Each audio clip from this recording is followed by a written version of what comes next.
నరహంతక చంద్రబాబు నాయుడు ముసలోడైతున్నా కానీ ఆయనకి ఇంకా తెలంగాణ ప్రజల హక్కులను హరించే ఆలోచన దుర్మార్గమైన పని ఇంకా మానుకోలేదు. ఒక బక్కపల్సటని మా తెలంగాణ రిపోర్టర్ను ఇంతకుముందు మొన్న తీసుకుపోయి కర్నూలు తీసుకుపోయి గొడ్డును కొట్టినట్టు కొట్టి ఇటు ముగ్గురు అటు ముగ్గురు కూర్చొని కాలర్లు బట్టి ఇట్లా పైకని బేహోష్ అయినాక కూడా 3rd డిగ్రీ టార్చర్ చేసిందని చెప్పి తెలంగాణ ప్రజలకు మొత్తం చెప్పినాం. ఏది తనకై తన అడిగిపోతే దొంగ కేసు పెట్టి అక్కడ కూడా దొంగ కేసు పెట్టి ఇవాళ మళ్ళీ ఇంకొక దొంగ కేసు, అదేదో రాజ్యాంగాన్ని తిట్టిందని అని దొంగ కేసు పెట్టి తీసుకొని పోయి విజయనగరం తీసుకొని పోయి మరి ఎన్కౌంటర్ చేద్దాం అనుకున్నారో ఏమనుకున్నారో మాకు ఎరకలే. కానీ ఈ లోపల మా వాళ్ళందరూ మా మీడియా సోపతోళ్ళందరికీ తెలియగానే ఇటు కురుకొచ్చి కూర్చున్నాక వాళ్ళు వచ్చినాక అందరు సెల్ ఫోన్లు గుంజుకున్నారు ఫస్ట్. మళ్ళీ మేము గడబడి చేసిన తర్వాత సెల్ ఫోన్లు ఇచ్చిండ్రు. ఎవరు అందరు లోపటేస్తాం రా నాయన అంటే అందరు లోపటేరి మా మీద కూడా కేసులు పెట్టి నడువు మేము కూడా వస్తామని చెప్పాను. అందరు సిద్ధమైన తర్వాత ఇక వాళ్ళు దిగొచ్చారు. మళ్ళీ ఇప్పుడు దిగొచ్చి అలా పై ఆఫీసర్లతో మాట్లాడారు. మరి ఇదంతా ఎటుపోతుందో ఏందనుకున్నారో ఏందో తెలియదు.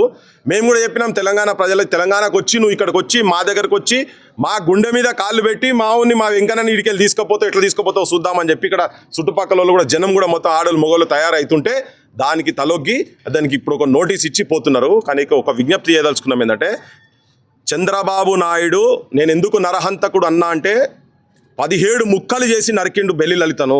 గద్దరన్న మీద 6 తూటాలు గుచ్చిపిచ్చిండు.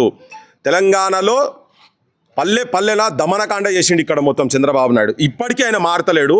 తెలంగాణ మీద ఏం కషో తెలియదు కానీ మీకేమైనా రాజకీయ పరమైనటువంటి పంచాయతీలు ఉంటే మీరు చూసుకోరు. కానీ ఒక పత్రికా రిపోర్టర్ల మీద వాళ్ళకు నిజంగా ఏమైనా మాట్లాడేది ఉంటే నిజంగా వాళ్ళు కానూన్ ప్రకారంగా దోషులు అయ్యేటటువంటి సెక్షన్లు ఏమైనా ఉంటే పెట్టండి.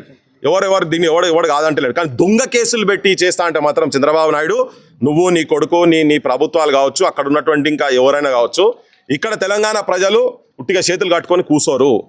మాకు తెలియకుండా తీసుకుపోయి ఏం చేద్దరు ఆడదానికి వచ్చినాక ఇంకెన్ని కేసులు పెడతావు. ఎందుకంటే 3rd డిగ్రీ టార్చర్ జరిగింది అన్న తర్వాత కూడా అది కూడా ఎట్లా హెబియస్ కార్పస్ పిటిషన్ వేసిన తర్వాత పోలీస్ స్టేషన్లో పోయి ఎంకలాడితే దొరికిందని పట్టుకొని వచ్చారు. అప్పుడు ఏం చేద్దరో తెలియదు.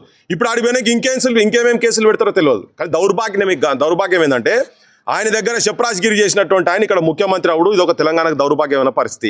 ఇక్కడ ఇంత బహిరంగంగా వచ్చి ఇక్కడికి వచ్చి హైదరాబాద్ నడిబొడ్డున రెండోసారి మళ్ళీ వచ్చి వాళ్ళు మంచిగా డ్రెస్సులలో వచ్చి కూర్చొని ఇక్కడికి వచ్చిన తర్వాత ఇవన్నీ ఆయనకు చాలా వెన్నెతోడు పెట్టిన విద్య. ఆయనకు బాయ్ హాత్ కా కేల్ అంటారు కదా. Chandrababu Naidu is an encounter specialist. తెలంగాణలో అట్లా చాలా మందిని ఎన్కౌంటర్ చేసినటువంటి ఆయనకు ఆ పేరు చాలా ఉన్నది. ఆయన వెనుక చరిత్ర చెప్తే అది చాలా పెద్దగా ఉంటుంది ఆయనది. సో ఇప్పుడు తెలంగాణ ప్రజలను తెలంగాణ పాత్రికేయులను కనుక నువ్వు ఏలు పెడితే మాత్రం అది యూట్యూబర్ కానీ ఇంకెవరన్నా కానీ ఇక్కడ జనంగా కావచ్చు మేము ఇక్కడ ఊకునే పరిస్థితి లేదు. మీరు ఎంతమంది మీద కేసులు పెడతారో ఏం పెడతారో తెలంగాణ ప్రజలు చూస్తున్నారు.